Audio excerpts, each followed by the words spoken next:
Can you tell I'm a mess by the state of my room? Not I'm a mess. I don't want to call myself a mess. I just have been in my internal world a lot more than my external world. And I've been taking care of this a little bit too much and not paying attention to everything around me. But that's the meaning of this conversation. I kind of want to get everything out so that I can deal with this. I've been noticing my pull towards my phone, like my longing and my desire for distraction a lot more recently. I always thought I was somebody who was really good at processing and handling emotions, and when things come forwards, like if I'm sad, crying about it, if I'm angry, trying to figure out a healthy and safe way to exert those emotions. Recently, I've been noticing heavier and more difficult topics coming up in my mind, and when they come up, I don't know what to do, and I reach for my phone. And I didn't realize how bad that reach was until last night. I wanted to do this whole relaxing calm down routine. I had all my lights off in my room. I had candles lit. I did a tarot reading and I did some journaling, and then I read in bed by candlelight, and it was very nice and relaxing conventionally. I laid my head to rest, and then the thoughts started pouring in, and I was absolutely petrified and terrified. I was sorry, I'm feeling very self-conscious right now. Anytime I had a thought that was dark or difficult to deal with, I noticed myself reaching for my phone, and the whole night I was trying not to reach for my phone. I was trying to stay away from blue light and go to bed at a decent time and not distract myself. And I didn't realize how badly I relied on my phone to just pretend that what I'm thinking isn't happening. One of the things that felt really difficult and really heavy was I kept thinking about my grandparents and my grandma specifically. She's coming to the end of her life, and my grandfather's coming to the end of his life, and that must be a very lonely experience that she's having, where they have to grapple with the idea of the fact that one of them is going to be gone and the other one is still going to be there. The idea of losing a partner, and it just felt so heavy on my heart, and I felt this guilt for not doing enough and not helping enough and not loving enough. And then I tried to understand it, and I was like, okay, you know what? This is a thing that everyone's going to have to go through. It's not just a thing specific to my grandma. Everybody has to go through it. This is a part of the human experience. So why is it my burden? Why is it my job to make someone feel better about something that they have known and they could have been preparing their whole life for? And who am I to know that they're scared? I'm just projecting my own emotions on it. And I went through that cycle, but the whole time I was thinking about this, all I could think about was how badly I wanted to go on my phone. I just wanted to get out of that thought. I did not want it to be there. And I've just noticed that pull so much more recently because I've been thinking just a lot about suffering and about people in my life suffering. I don't know if it's because I'm getting older, or maybe I just am noticing it more.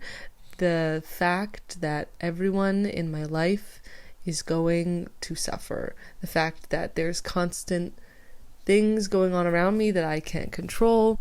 I want so badly, anytime I see anyone with any emotion, whether it be anger or sadness or anxiety, I want to relieve them of that feeling as immediately as possible, even if it is at my own expense. I'm realizing how impactful that jolt response is in the way that I go forth with all my friendships in my life. If someone were to come to me and be like, I'm really stressed about this project and I don't know what to do, my initial response would be to go, oh, I know how to do your project, so I'll do it. Even if I have something I'm doing that night, or even if I'm tired or I don't even really want to, I don't want to deal with the negative consequences of feeling how stressed they are, because when other people are stressed, I get stressed. So I'd rather just do it so that I don't have to deal with the fact that they are in pain. Sorry, I had to take a little break and put on some lipstick because looking at my face, I look absolutely dead and I'm starting to hate my haircut. Anyways, I've been listening to Ram Dass, who's this spiritual teacher from the 60s up until 2020 when he died. I've been listening to his podcast a lot. I've been taking a lot of classes on Buddhism. I've been reading a lot of books on Buddhism, but never really fully immersing myself in that world.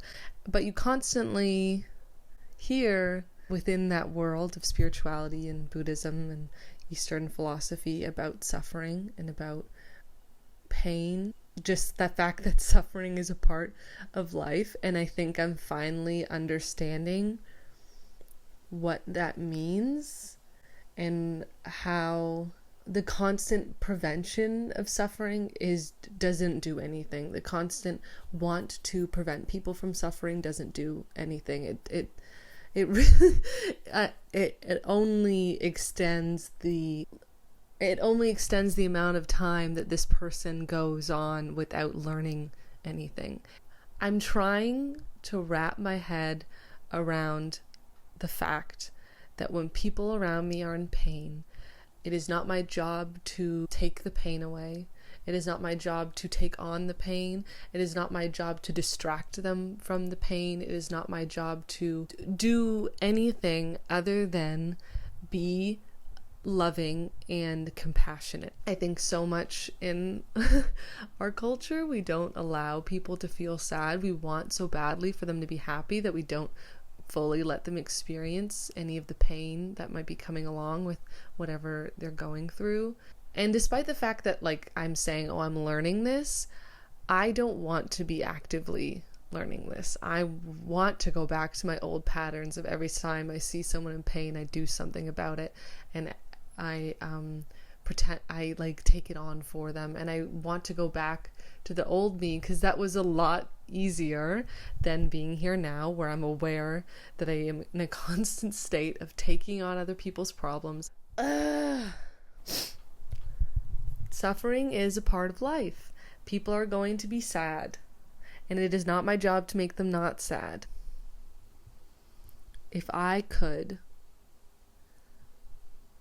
I would take on everyone's suffering and everyone's pain and hold the weight for them. If I could, I seriously would, but I can't. And I'm realizing that I can't hold that the way that I used to. I'm trying to establish myself as an independent person and still remain within the community, and there's this balancing act of being my own self and also immersing myself in a world of friends and family that I love. And I'm trying to keep both sides happy. I went to a tarot reading mid-August. Accidentally. Me and my boyfriend were on an anniversary trip. We were walking around this town and we stumbled into this shop, and there was a tarot reader there who asked if she could give me a reading, and I was like, hell yeah. I was so excited. She shuffled the cards and she pulled them out and she laid them down.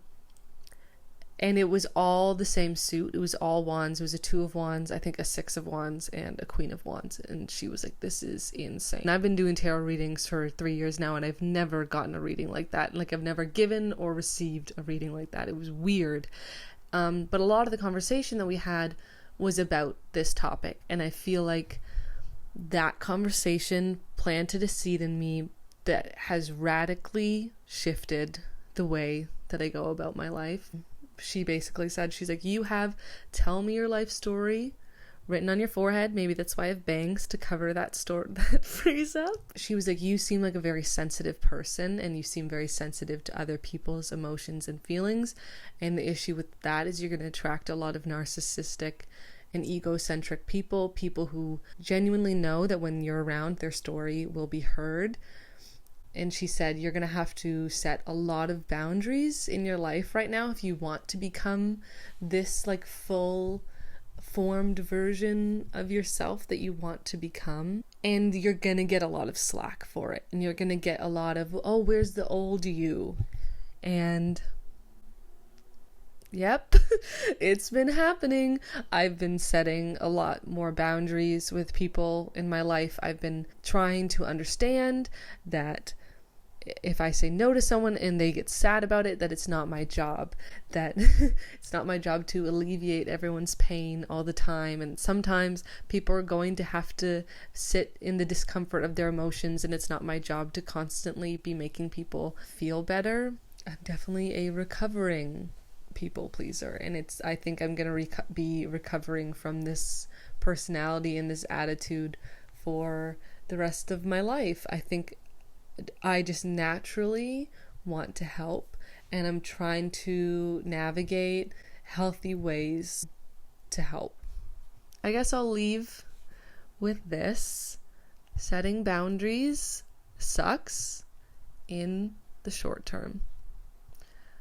But even after I think it's been 4 weeks of processing this and attempting this, in the long term, it's good. It really is good. And don't let anybody convince you that what you're doing is wrong or mean or selfish. Let them suffer. Let them sit in the muck that they have created.